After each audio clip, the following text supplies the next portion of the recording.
Bonjour à tous. Aujourd'hui, je vais vous parler de la régularisation après 5 ans de présence en France. Quelles sont les conditions pour pouvoir déposer un dossier? Est-ce que vous avez des chances de l'avoir ou pas? Est-ce qu'il y a des cas dans lesquels vous ne pouvez pas déposer de dossier? Je vais tout vous préciser dans cette vidéo. Donc, d'abord, il faut savoir que la régularisation avec les 5 ans de présence en France, en fait, c'est relié par une circulaire. Donc, c'est la circulaire Valls de 2012 qui règle cette question. Et malheureusement, cette circulaire n'a aucune valeur obligatoire. Elle n'est pas la loi. Le préfet n'est pas tenu de l'appliquer. En fait, ça va dépendre vraiment des préfectures, du coup. Donc, ce que je vous conseille, c'est vraiment de vous renseigner auprès de personnes qui connaissent bien votre préfecture pour voir si celle-ci applique facilement ou pas la circulaire Valls. Donc, pour ça, vous pouvez contacter les associations qui aident les étrangers qui ont l'habitude de faire des dossiers à la préfecture ou les avocats en droit des étrangers qui sont dans ce département. Donc, malheureusement, comme je vous l'ai dit, c'est une circulaire, donc le préfet n'a aucune obligation de vous donner le titre de séjour.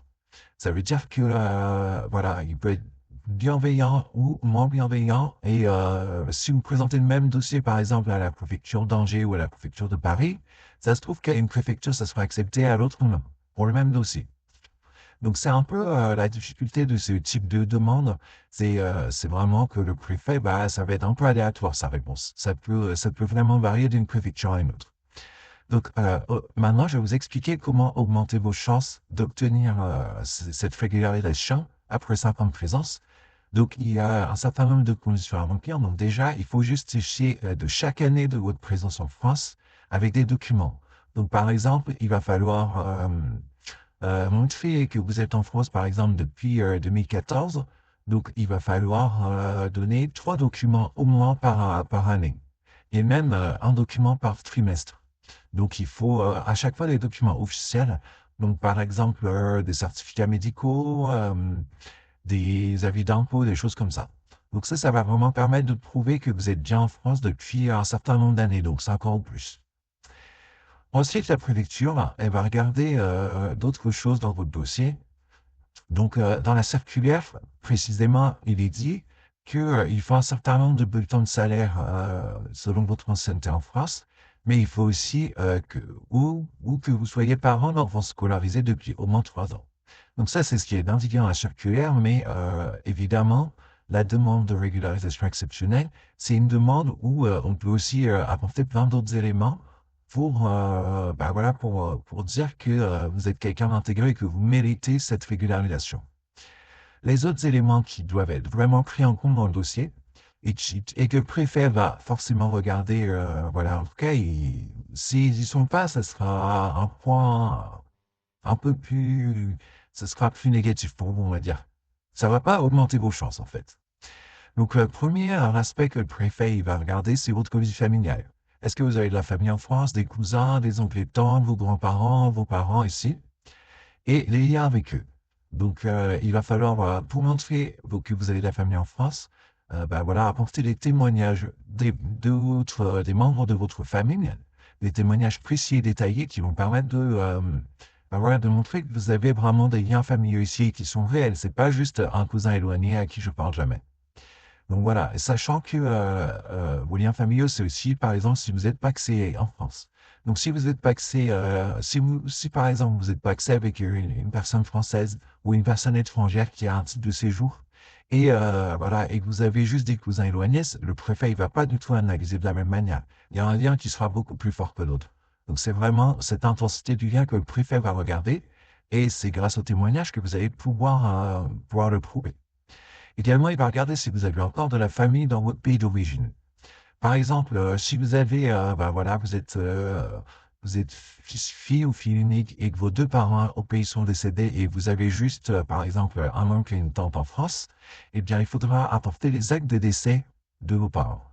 Donc ça, c'est important. Ça permet vraiment peut-être de montrer que vous avez tous vos liens en France, mais du coup, en plus, vous n'avez plus aucun lien dans votre pays d'origine. Donc ça, c'est bien sûr dans la mesure du possible si vous pouvez avoir les documents.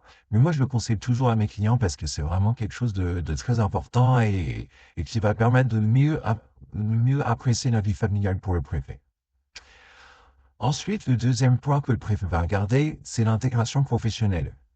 Donc déjà, il va regarder si vous êtes quelqu'un qui a une capacité d'intégration. Donc déjà, est-ce que vous avez des diplômes? Même s'ils sont étrangers,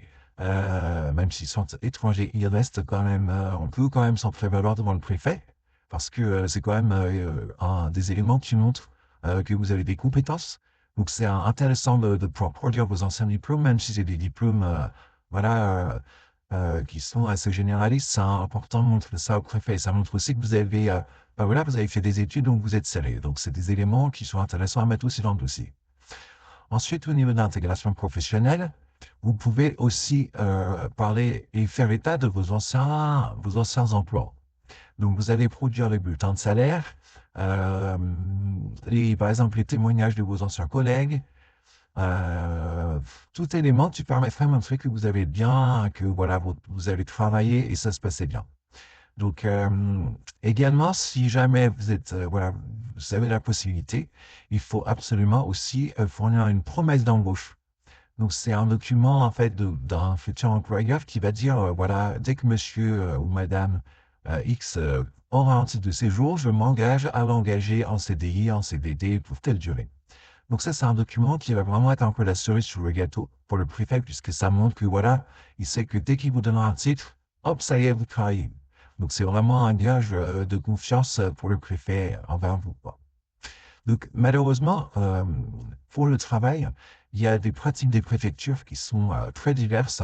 Et en fait, la difficulté majeure qu'on peut avoir, c'est que parfois, vous allez donner des bulletins de salaire d'un ancien employeur qui veut vous garder, donc qui vous fait aussi une promesse d'embauche pour le futur. Et en fait, le problème, c'est que certaines préfectures vont poursuivre l'employeur. Donc ça, c'est le cas, par exemple, moi, dans ma préfecture à Angers, la préfecture va systématiquement dénoncer ce travail illégal pendant que vous n'aviez pas de titre de séjour à la préfecture, et donc l'employeur va être poursuivi. Il va y avoir une enquête sur le site. Donc ça, c'est un élément qu'il faut prendre en compte parce que si, par exemple, vous voulez continuer ce travail avec cet employeur,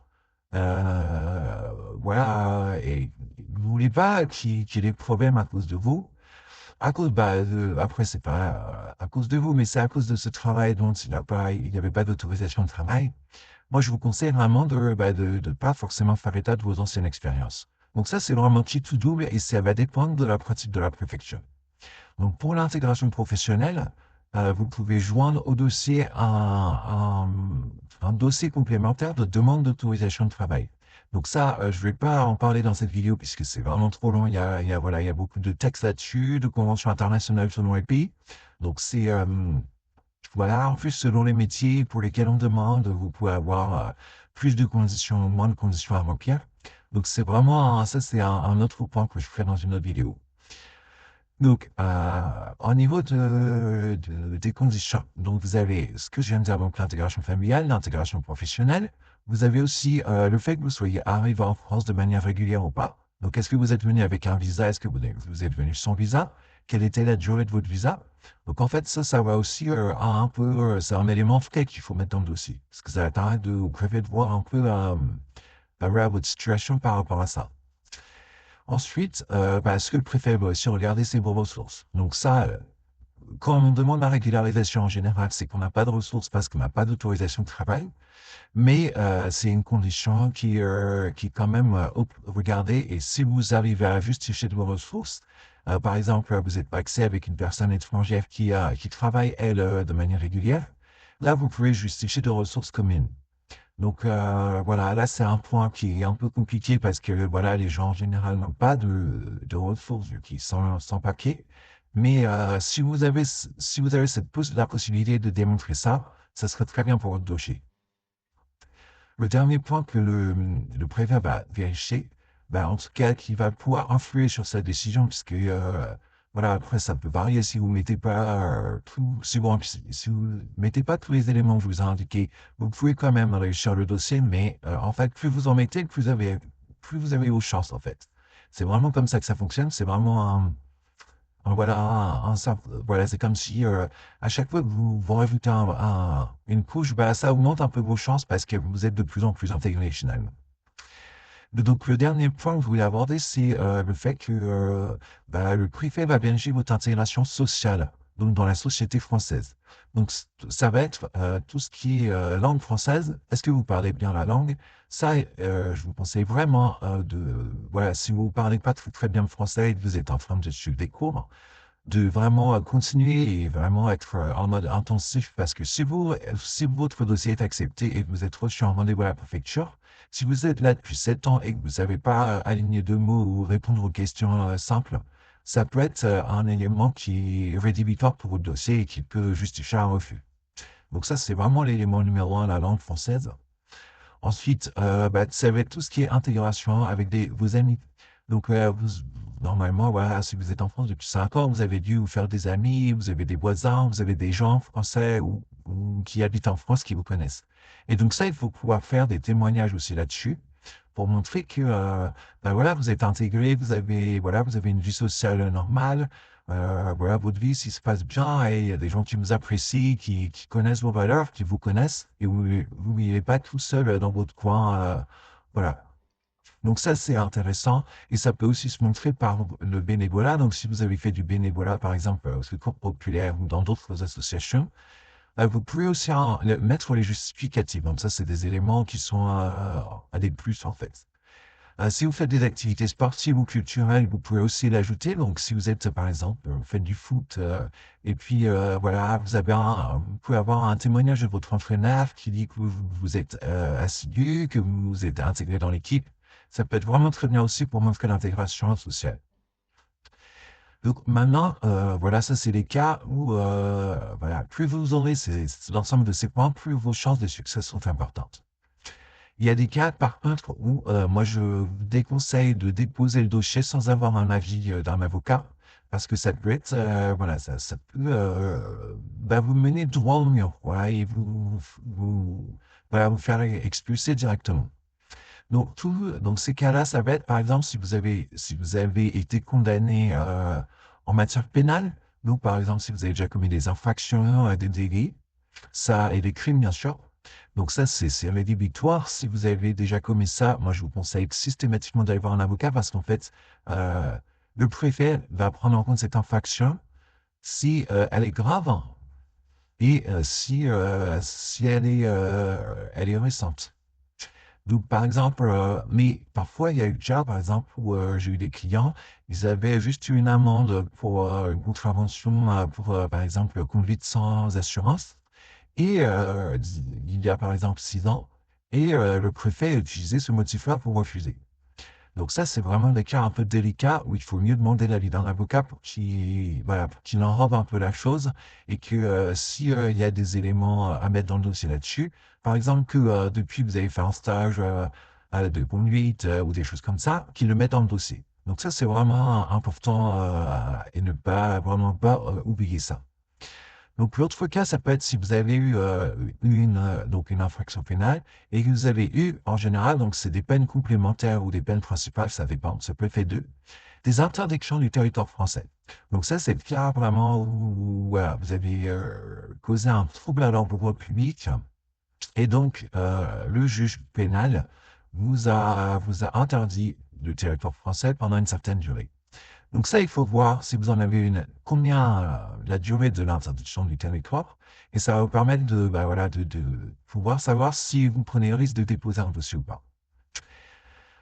Aussi, ce qui est important de voir, c'est si vous avez eu déjà une interdiction de retour sur le territoire français d'un an, 2 ans, 3 ans. Donc en général, c'est le cas où vous avez commis une petite infraction, ou même quand vous avez juste été placé en garde à vue, même sans avoir commis l'infraction, le préfet peut prendre une interdiction de retour sur le territoire. Donc en fait, c'est pas une interdiction du territoire, c'est que vous n'avez pas le droit de revenir pendant un an, 2 ans. Donc en fait, ça s'appliquera que si vous partez. Voilà. Donc ça, c'est important à savoir. Ensuite, si vous avez déjà eu des obligations de quitter le territoire par le passé, c'est aussi des éléments qui vont être pris en compte par le préfet.